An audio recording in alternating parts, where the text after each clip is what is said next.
O clima entre nós. Olá, seja muito bem-vindo a mais um episódio do podcast O Clima Entre Nós, o podcast da Climatempo, que relaciona tudo e qualquer coisa com a meteorologia. Aqui quase tudo dá clima, hein? Quase todo assunto aqui é um bom assunto para nós. Bom, o nosso assunto de hoje, ele tem muito a ver com essa época do ano e eu tenho certeza que você vai poder aproveitar bastante essa conversa, porque nós estamos numa época muito perigosa, chuva de verão e deslizamento, né? Então, é sobre esse o nosso tema que nós vamos falar. O verão traz os dias de sol e calor, né, que a gente adora, curtir praia, curtir piscina, mas para os meteorologistas e para quem trabalha em órgãos de defesa civil, a palavra verão é sinônimo de temporal, enchente, alagamento, deslizamento de terra, noite sem dormir, nervosismo, muito, né? Porque as situações meteorológicas e as situações de risco que a população corre são muito sérias, né? Então, tudo isso decorrente da chuva forte que acontece com muita frequência nessa época do ano. O verão tem todo ano, né? Mesmo em anos com tendência de chover menos do que o normal, seja pela influência de fenômenos como Laninha ou El Niño, os temporais ocorrem em todo o Brasil e junto com ele vêm os desastres naturais e muitos transtornos que são bastante conhecidos, além das perdas de vida. Vamos dar alguns exemplos? Olha lá, Caraguatatuba, em São Paulo, 18 de março de 1967. Morro do Bumba, Niterói, no Rio de Janeiro, em abril de 2010. Região serrana do Rio de Janeiro, Vale do Cuiabá, na região de Petrópolis, 11 de janeiro de 2011. A cidade do Rio de Janeiro, 8 e 9 de abril de 2019. Esses são exemplos de mega desastres que nós tivemos com centenas de pessoas que perderam suas vidas, perderam suas casas, né? Esses são só alguns exemplos, como eu falei, as pesquisas relacionadas com as mudanças climáticas provocadas pelo aquecimento global da atmosfera terrestre estão trazendo uma nova forma, inclusive, da gente analisar, da gente olhar, né, para o que é um desastre natural. O esforço agora é a gente falar na desnaturalização do desastre natural. Então, até onde a culpa é só da chuva? Até onde a culpa é do homem, né? Então, é um casamento aí, é a atitude, a nossa atitude e também o desastre, a chuva intensa de forma geral, né? E todas essas tragédias associadas com a chuva intensa, elas podem afetar, na verdade, todas as classes sociais, até atingir qualquer um. Porém, a chance de um desastre natural atingir pessoas mais vulneráveis, com menor condição financeira, é maior, porque muitas dessas pessoas vivem no que nós chamamos de área de risco. Bom, é para entender melhor sobre chuva de verão, áreas de risco, desmoronamento, escorregamento, né? O podcast O Clima Entre Nós conversa agora com a Aline Freitas. A Aline Freitas, ela é geóloga de formação pela Universidade Federal do Rio de Janeiro, ela é mestre em geotécnica pela USP São Carlos e está fazendo o seu doutorado agora em desastres naturais na Unesp, em parceria com o CEMADEM. Aline Freitas atua há 10 anos como geóloga no Serviço Geológico do Estado do Rio de Janeiro. Bom, Aline, eu agradeço muitíssimo a sua participação. Seja muito bem-vinda, Aline Freitas, ao podcast O Clima Entre Nós. Eu que agradeço, Jocélia, agradeço ao convite e cumprimento os ouvintes desse podcast. Acredito que vai ser um bate-papo muito interessante. Espero que, de alguma forma, seja útil e que as pessoas sirvam de agentes multiplicadores do que a gente conversar aqui hoje. Com certeza, Aline, é isso aí, é essa a nossa ideia, o podcast O Clima Entre Nós, ele tem um pouco essa função mesmo, assim, né, de ser um serviço, uma conversa de utilidade e de passar o conhecimento de forma simples, né, para que as pessoas possam aproveitar e melhorar, né, Então, isso é realmente uma coisa muito importante. E Aline, a minha ideia de trazer justamente a você como uma pessoa geóloga, uma pessoa ligada à defesa civil, é por causa toda essa situação que a gente vive todos os anos nessa época do ano, chuvarada de verão. Nós acabamos de sair aí, ou ainda estamos vivendo drama do sul da Bahia, né, que ficou debaixo d'água, as cheias que ocorrem agora no Tocantins, já tivemos problemas muito sérios em Goiás, no norte de Minas também, e agora as enchentes que ocorrem no Maranhão, no Piauí, no leste do Pará, e daqui para frente a gente sabe que até o final do verão, né, os problemas só aumentam. Né? Então, Aline, para a gente começar, eu acho legal a gente falar assim, conversar sobre algumas definições para a gente situar os nossos ouvintes. A gente fala muito assim, desastre natural provocado por chuva, mas eles ocorrem também por outros motivos. Né? E aí eu queria que você me dissesse assim, tem uma definição do que é desastre natural? Tem, na verdade existem vários, né? Quando a gente se debruça sobre o assunto, a gente pode falar desde aquela definição de um dicionário escolar, a gente pegar no dicionário um Rousseau, um Aurélio, um Michaelis, ou até mesmo o Diction Online do Google, né, da internet, quando a gente vê pesquisa desastre, a gente vai encontrar algo parecido como um acontecimento geralmente inesperado que cause grandes danos e grandes prejuízos. É uma definição simplista, mas que não está errada. Mas quando a gente se debruça mesmo na literatura técnica, acadêmica, a gente vai encontrar diversas definições para desastre ou desastre natural, tanto de pesquisadores, né, conhecidos, renomados, o Varnes, o David Alexander, ou até mesmo as definições propostas pelas instituições afins ao tema. Como a gente tem a definição de desastre pela ONU, através do Escritório Internacional de Redução de Risco de Desastres, a gente tem a definição da Cruz Vermelha Internacional, até mesmo do Sistema Nacional de Proteção e Defesa Civil, o SINPDEC, todos eles, e dentre muitos outros, né, apresentam a sua definição, o que é um desastre. Mas é interessante que quando você analisa essas diferentes, entre aspas, definições, porque todas elas se assemelham, dá para observar uma convergência de 3 pontos, né? Poderia-se dizer assim, todas elas vão falar sobre 3 pontos específicos, né? Como se o desastre fosse o resultado, né, da combinação, primeiro, da exposição a um perigo, né? Toda a definição de desastre fala, né, estão expostos a um perigo, nesse caso o perigo é um processo natural, das condições de vulnerabilidade presentes e também da capacidade de resposta para reduzir ou lidar com essas consequências, né, negativas geradas por esse perigo. Então, a gente fala de exposição a um perigo, a gente fala de vulnerabilidade e a gente fala da capacidade de resposta. Esses 3 pontos sempre vão permear essas diferentes definições. Quando a gente fala de perdas e danos e prejuízos, a gente está falando não só de vítimas, né, afetar pessoas, afetar a sociedade, afetar a infraestrutura, o comércio, o uso, tudo afetou a infraestrutura e, de certa forma, excede a capacidade de resposta, né, e isso varia muito de cidade para cidade, né, o quão bem preparada está o poder público local para responder a um desastre, isso varia muito.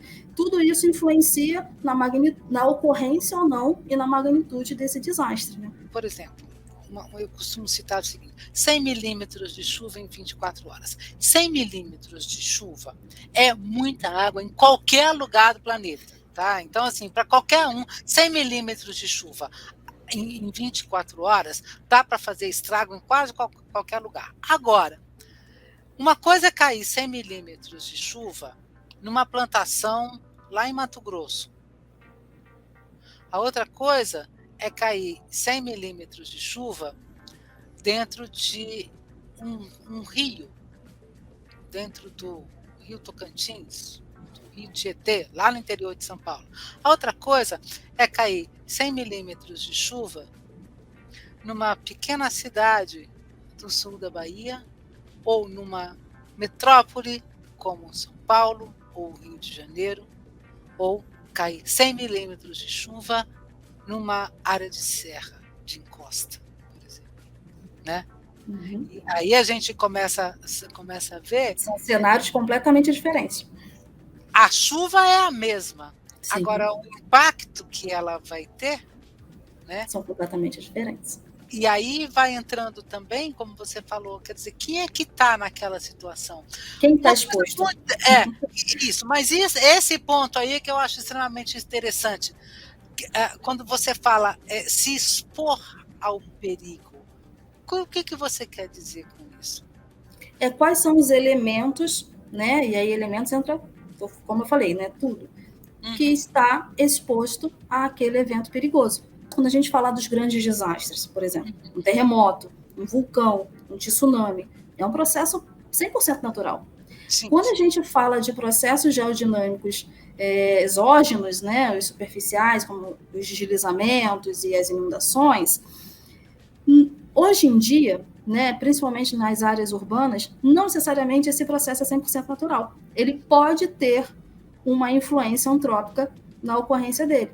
Por exemplo, a gente está falando de deslizamento, e aí cai a chuva, né, numa comunidade. Será que o solo estava plenamente seco antes, ou já tinha alguma contribuição de vazamento, de tubulação, e o solo já estava encharcado? Eu falo isso porque eu trabalhei muitos anos com correlação chuva-escorregamento, para chegar à determinação de um índice crítico. E fica muito difícil, às vezes, a gente chegar empiricamente nessa informação, né, nessa informação de $1 milhão, que é chegar quanto que precisa chover para dar problema, para começar. Para dar problema, essa é a pergunta do milhão. Opa, essa é a pergunta do milhão. Quanto que precisa de chover para eu começar, de fato, a ter algum problema? Se você fizer esse estudo numa área completamente natural, muito possível você vai chegar muito próximo desse índice, muito, muito verdadeiramente, né? Eu preciso chover 80 milímetros em uma hora para começar a entrar numa zona de maior probabilidade de ocorrência. E aí vai entrar em conta, por exemplo, o tipo do solo, sim, né? Ou seja, se aquilo é um lugar plano ou se é um morro. A geologia, né? A geomorfologia, a geotecnia, todas essas informações que a gente chama de fatores predisponentes. São os fatores. O que já existe naquela região, naquele cenário, né? Quais são as características naturais que vão criar uma maior ou menor suscetibilidade à ocorrência daquele processo. Né? Se eu estou falando de uma encosta mais inclinada, menos inclinada, se eu tenho uma convergência natural da água, ou se eu tenho um morro convexo, eu vou ter uma divergência da água, vai escoar e não vai se concentrar. É o tipo de solo, se o solo absorve mais ou se o solo absorve menos. São diversos fatores, que a gente chama de fatores predisponentes, que vão me dar uma maior ou menor suscetibilidade à ocorrência. Isso quando a gente está falando apenas de um cenário puramente natural, de uma encosta lá, né, lá na mata. Quando a gente traz isso para a área urbana... Gente morando no morro. Gente morando no morro, alterando a geometria do morro, lançando lixo, vazamento de água, ou acúmulo de tubulação, de concentração de água, né, de esgoto, etc. Então, eu vou alterando esse cenário, infelizmente, na maioria das vezes, de forma negativa. E aí, aquele meu estudo de correlação chuva-escorregamento já não funciona tão bem. Não vai funcionar tão bem. Porque eu tenho outros fatores que eu não consigo ter controle sobre eles. Eu não sei se aquele cano, quantos canos estão vazando, ou qual é a vazão, quanto que aquele solo já está permanentemente encharcado. Eventualmente, isso acontece no Brasil, a gente tem alguns exemplos disso, de você ter um grande escorregamento e pelo registro pluviométrico não justifica. Mas aí, investigando, aí é o trabalho realmente de investigação, do geólogo, identificar, né, de geólogo, engenheiro, etc., mas tinha um vazamento de água aqui, mas tinha uma canaleta, tinha uma convergência de água aqui, e já estava encharcado, né? E aí você teve um elemento a mais, não natural, que acabou contribuindo para a defragação daquele processo. A resposta do milhão, saber quanto de chuva precisa cair, ou estar acumulada naquele tipo de solo para dar problema, Isso vai variar, então, enormemente de local para local, Sim, sim. época do ano. Por exemplo, como aconteceu no sul da Bahia recentemente. Foram 3 episódios de chuva muito volumosa acontecendo em menos de um mês nas mesmas áreas.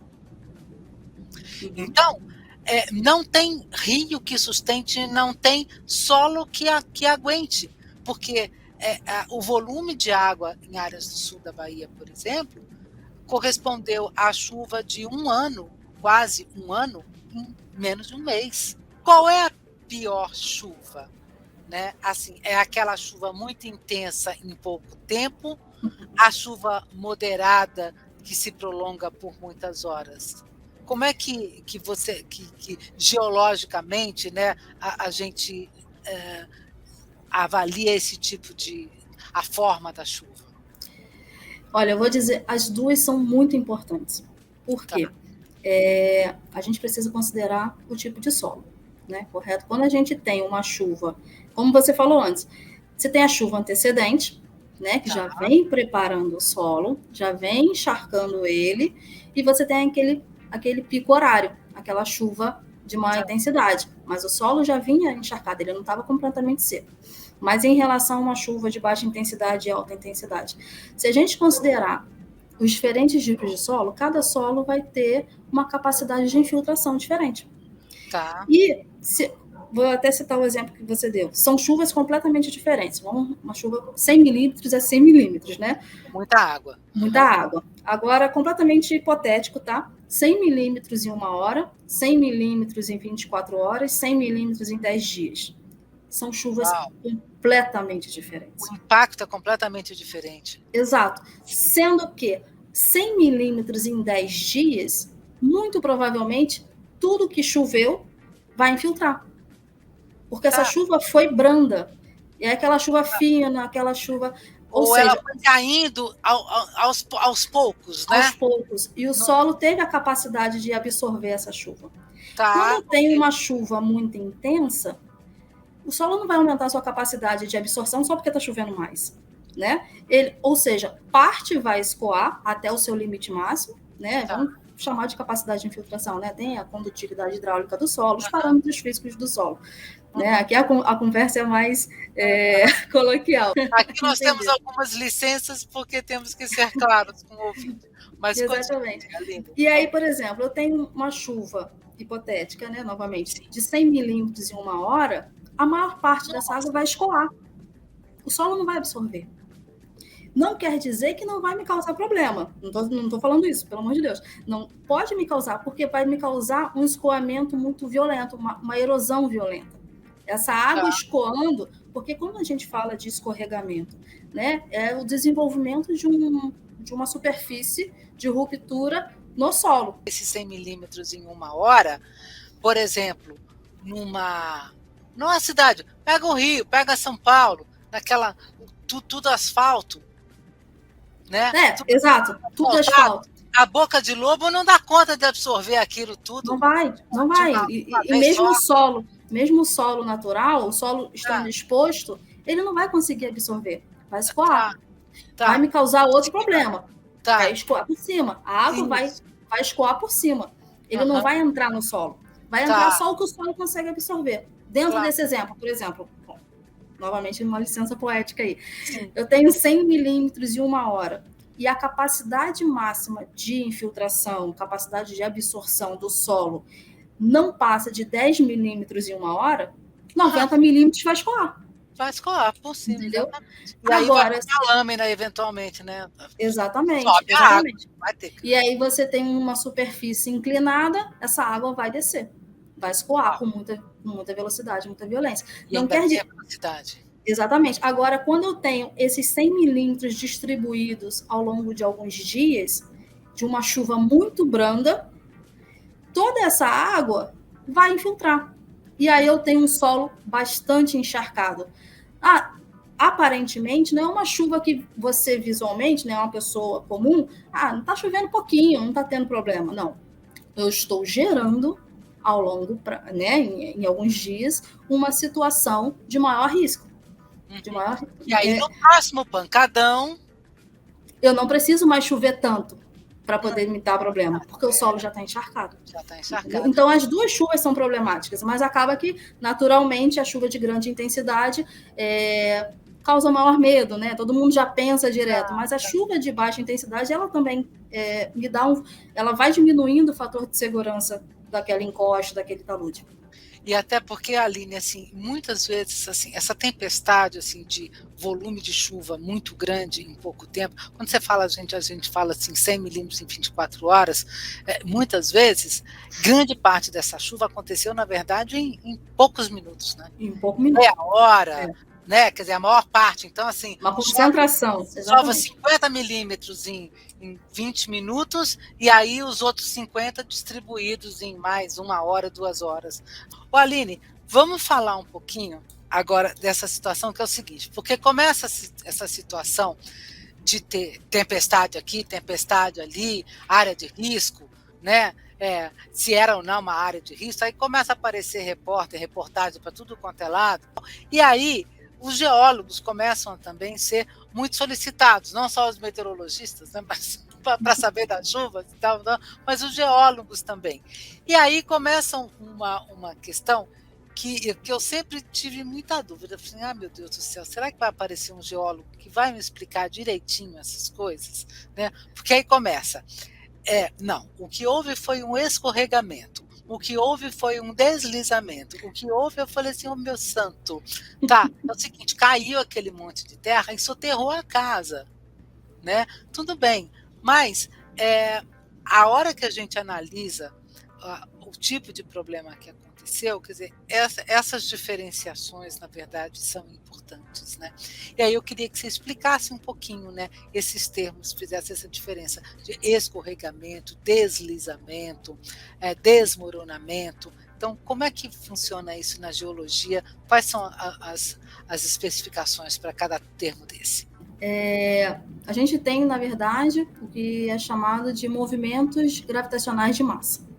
É um grande conjunto que são, por ação da gravidade, você tem uma superfície inclinada e esse material vai cair, né? Por ação da gravidade natural. Tá. Gravidade natural.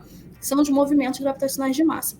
Dentro dos movimentos gravitacionais de massa, tem os seus tipos diferentes.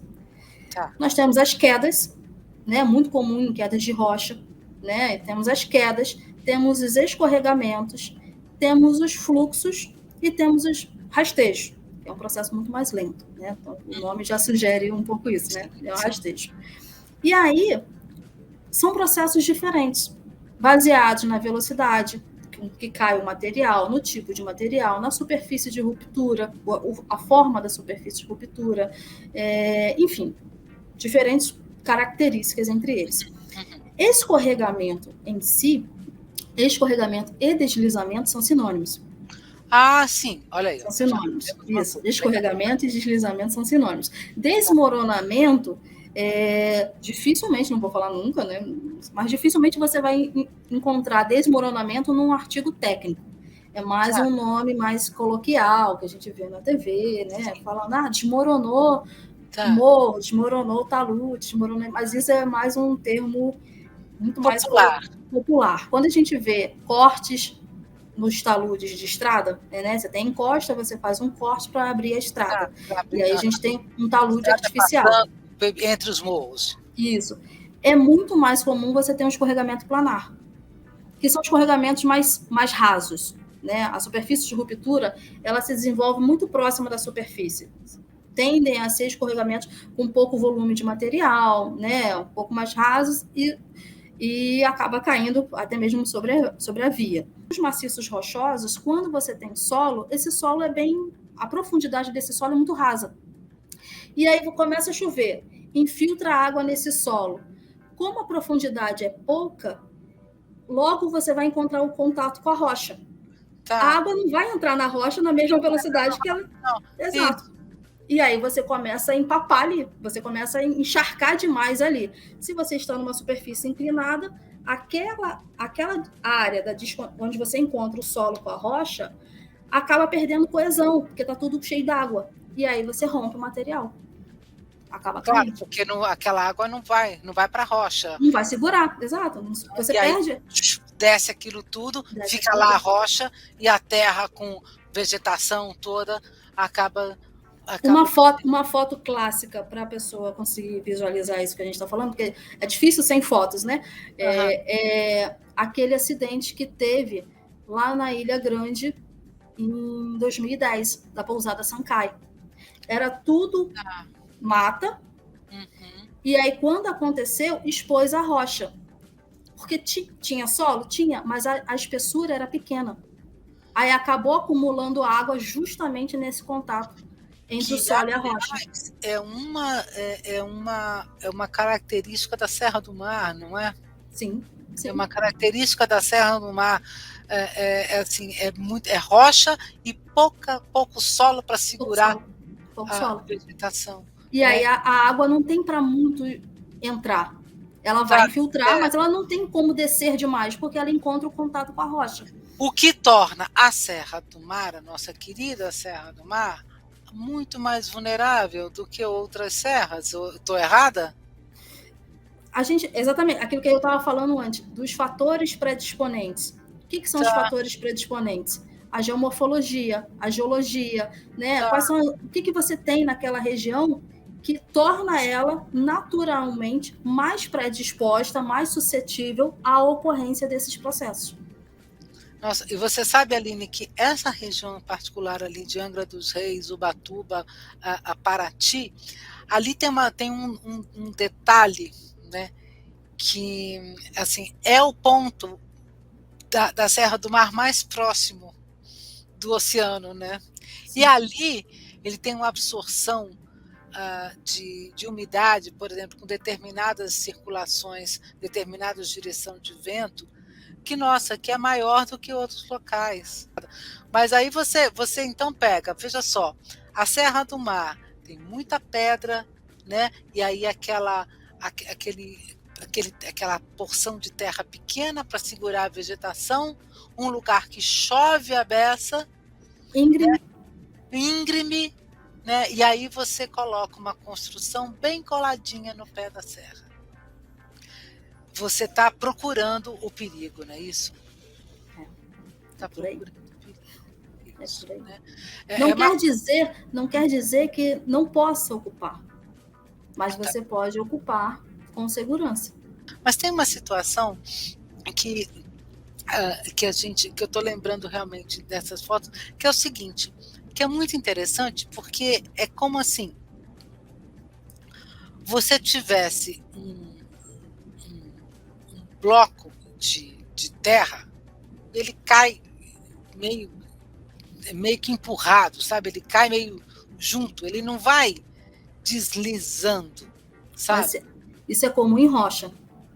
Isso é comum em rocha. Ah, tá. Ou seja, é como se você metesse uma espátula e joga aquele negócio para fora. Isso. Tá. Isso. Ah, tá. Isso é um escorregamento também.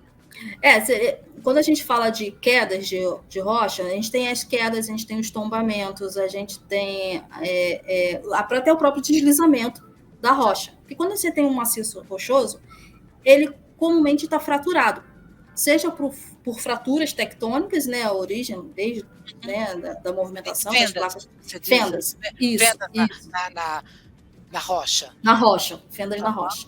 E quando essas fendas, né, que a gente chama de fraturas, né, trincas, etc., quando essas fendas, por dentro do maciço, elas se encontram, que elas vão se encontrar e passar por uma pela outra, por muitas vezes, você acaba individualizando um bloco. Porque você passa uma fenda aqui, passa uma fenda acolá, com direções diferentes, você acaba, na verdade, esse bloco está solto. Porque você tem trinca por todos os lados. Você tem a chuva, numa região de problemas de blocos de rocha, lascas rochosas, etc.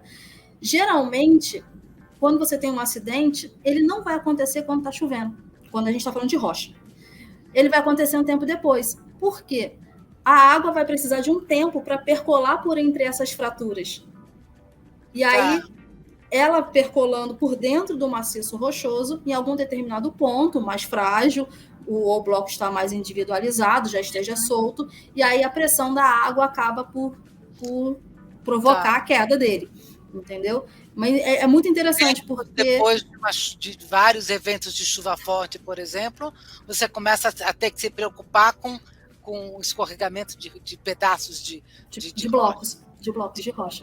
Ui, meu Deus, como se não bastasse a terra, a vegetação, as pedras também que podem rolar. Que faz parte da evolução da paisagem, né? Isso faz parte da evolução.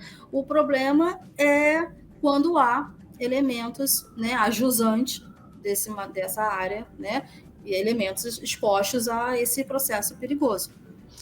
E aí a gente tem um desastre. Agora, Aline, tem uma outra imagem, enfim, na cabeça, de acontecer na cidade do Rio de Janeiro, de você ver descendo um mar de lama, um rio de lama. Nós tivemos na região serrana, em 2011, corridas de lama muito clássicas, né? A gente teve no Córrego Dantas, em Friburgo, nós tivemos no Vieira, em Teresópolis, aquele bairro Posse, Campo Grande, em Teresópolis, tivemos também lá em Petrópolis. Foram corridas justamente porque acaba que nas laterais dessa drenagem vão acontecer escorregamentos e vai alimentar com mais material a drenagem, e esse volume de água é capaz de mobilizar isso tudo. E aí vira esse fluxo de lama que a gente... Incontrolável. É uma coisa assim absoluta, porque aquilo é uma velocidade, ou seja, aí a gente tem talvez, uma situação acho que pior ainda, né? Porque você tem uma enorme quantidade de material sendo mobilizado, arrastado com muita velocidade, arrastando mais terra ainda por onde passa, né? E aquela lama mole, tudo provocado aí. Mas aí, Aline, quer dizer, essa é uma situação de uma chuva muito intensa, né? Sobre um solo que não estava tão encharcado, ou uma chuva intensa já com o solo encharcado? Quando a gente está falando de um processo desse, é muita chuva. E aí nem muita água, e não vai fazer tanta diferença ou se não estava. Não vai fazer tanta diferença a chuva antecedente. É muita água.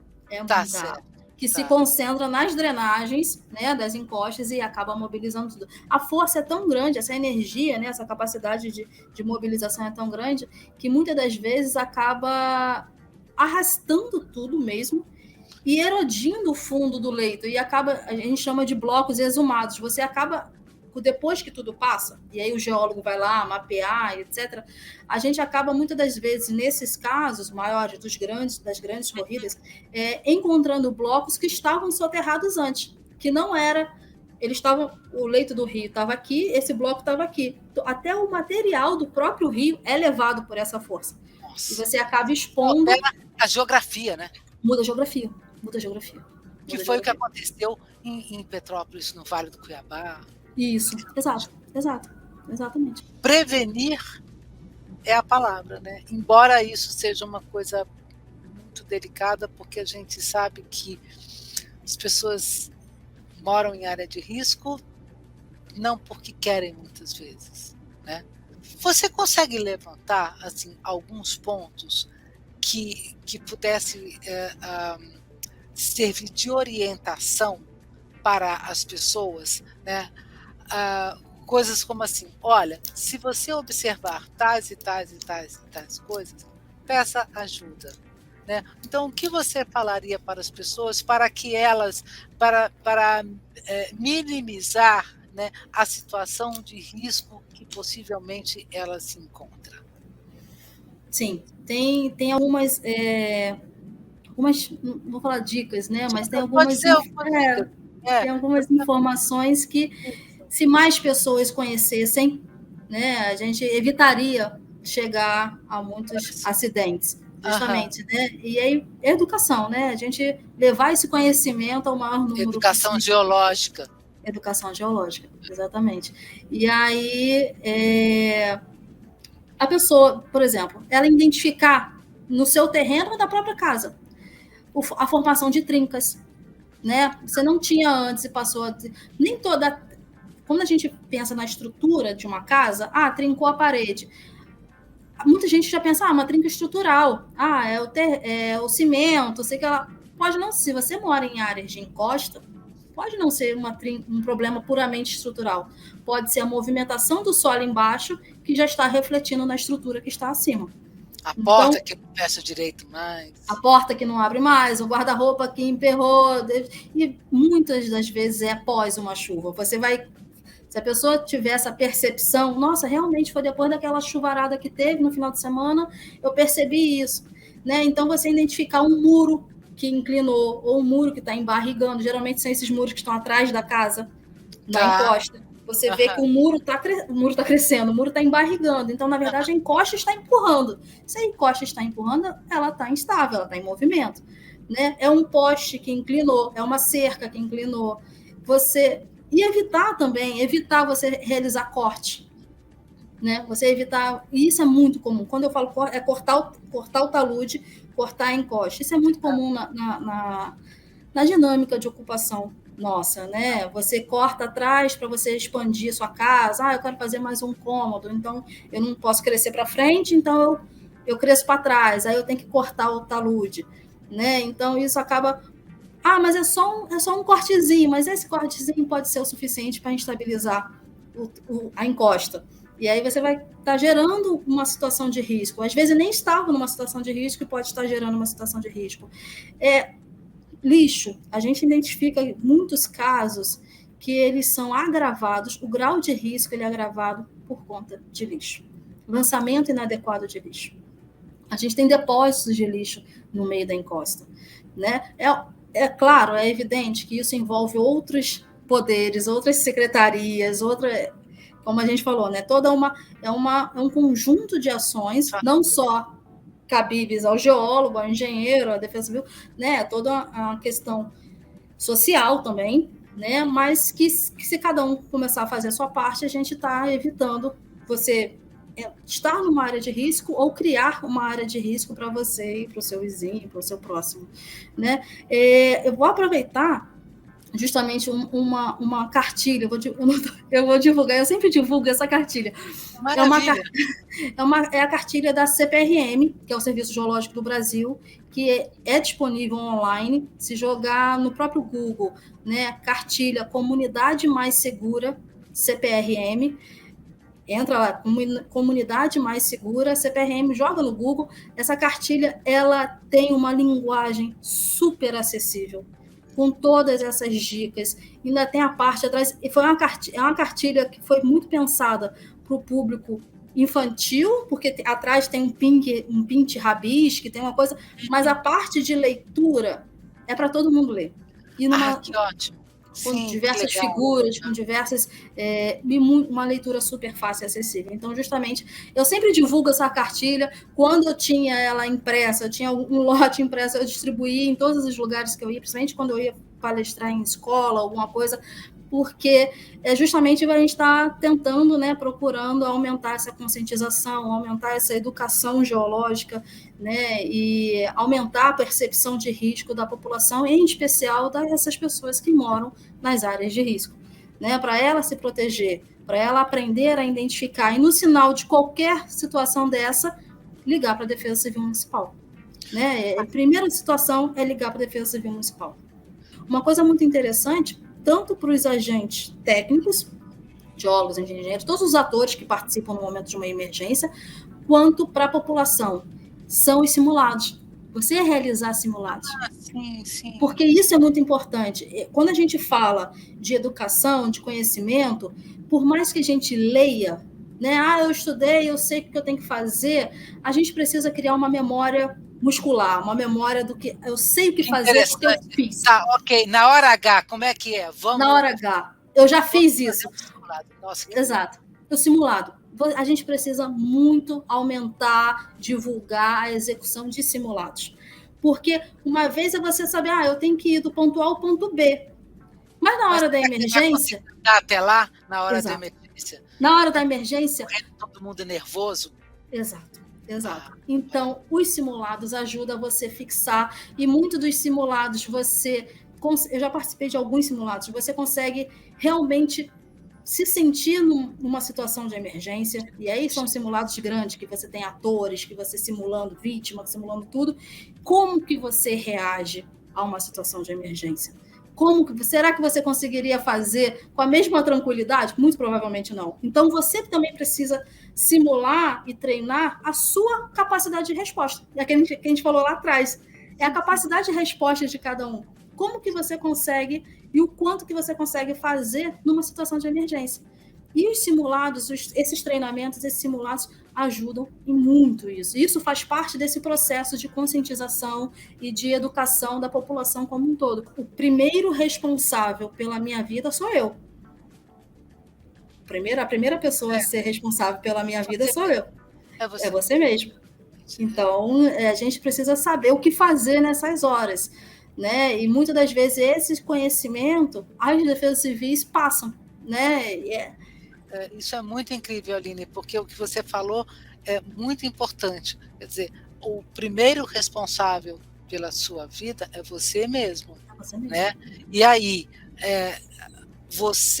cada pessoa, quando cada pessoa evita se expor a uma situação de risco, você já está quebrando o processo de tragédia. Minimizando. Né? Minimizando o processo de desastre. Né? Sim. É isso aí. E olha, cara ouvinte, essa conversa toda com a Aline Freitas foi extremamente interessante para vocês conseguirem entender todo esse processo que nós temos quando você fala num desastre natural. Né? Nós começamos aqui a nossa conversa falando de chuva forte, de tempestade. Aqui no Brasil, as nossas maiores tragédias são relacionadas a fenômenos naturais, a chuva, principalmente. Né? Mas estar preparado para isso é importante. Então, esse incentivo à educação, né, para evitar um desastre natural, para o que fazer diante de uma situação de tragédia. Isso realmente é extremamente interessante, a gente precisa investir nisso, porque, como nós falamos desde o começo, chuvarada de verão vai continuar. Quer dizer, verão é verão em qualquer época e assim a gente sempre vai ter, né, algum desastre acontecendo em algum lugar. Mas cabe a nós, né, protegermos a nossa própria vida, aprender, né, como é que a gente pode minimizar essas tragédias todas. E mais, nós temos aí pela frente a luz de o aumento desses desastres ou dessas situações de risco com mudança climática. Então, essa história de dizer que o Brasil é abençoado por Deus e aqui não tem problema, não, isso não existe.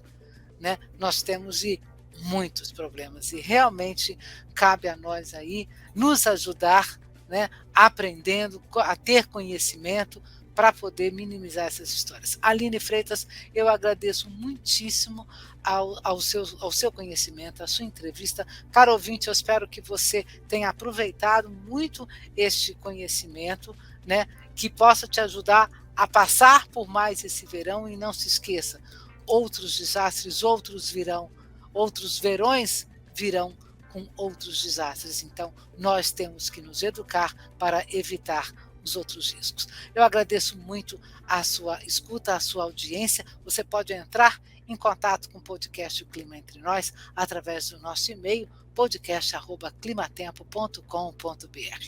Muito obrigada pela sua escuta e até a próxima.